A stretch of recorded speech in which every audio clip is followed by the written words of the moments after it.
Object-oriented programming. Oops. Object means entities combining data and behavior is known as object. Object-oriented programming language is purely based on the objects. It is very efficient language and it organizes code as well. These are the concepts of OOPS: classes, objects, encapsulation, inheritance, polymorphism, abstraction. First, we go with the class. What is a class? A class is a user-defined blueprint or prototype from which objects are created. Using class, we can create number of objects. These are the components of a class. First of all, modifiers. Modifier. A class can be public or have default access. Class name. The class name should begin with the initial letter capitalized by convention. Superclass. The name of the class parent, if any preceded by the keyword extends.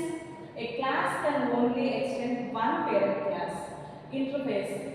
A common separated of interfaces implemented by the class, if any preceded by using keyword implements keyword. A class can implement more than one interface. Body. The body of the class begin with the open brace and close with the closed brace. This is a class. These are the components of a class. Next, object. An object is used to represent real world entities.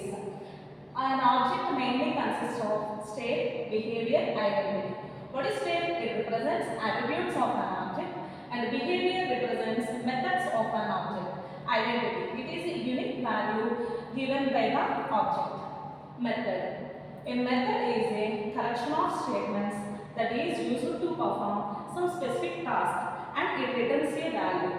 A method can also perform some specific task and without returning any value. Next, this is the example of the class and object. Public, this is a modifier, class name, variables and methods to that particular class. Next, abstraction.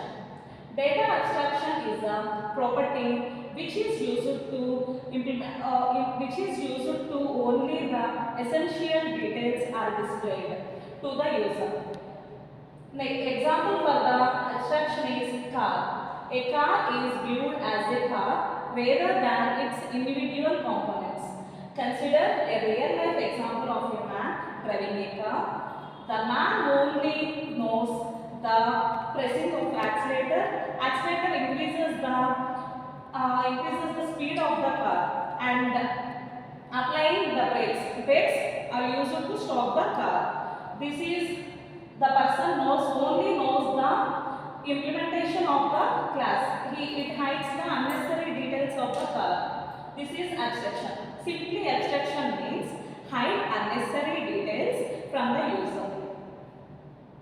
Next, encapsulation. Encapsulation defines wrapping up of data into single unit. What is wrapping? Wrapping means combining the data. Combining the data into a single unit is called encapsulation. Next, inheritance. Inheritance means getting one class properties into another class is called inheritance. Here, class A, class B. Class B extends class A.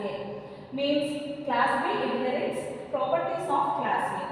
It inherits all the properties of class A. This is called inheritance. Next, polymorphism. Polymorphism. Poly means many.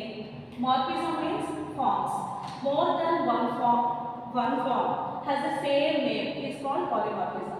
There are two types of polymorphism: method overloading, method overriding. Method overloading. When it occurs, we define a method has the same name and different parameters. It is called method overloading. Method overriding. It occurs when same name, same parameter and return type is also same. It is method overriding. These are the examples of overloading and overriding. Here, class calculator add. This method add has same method name with different parameters.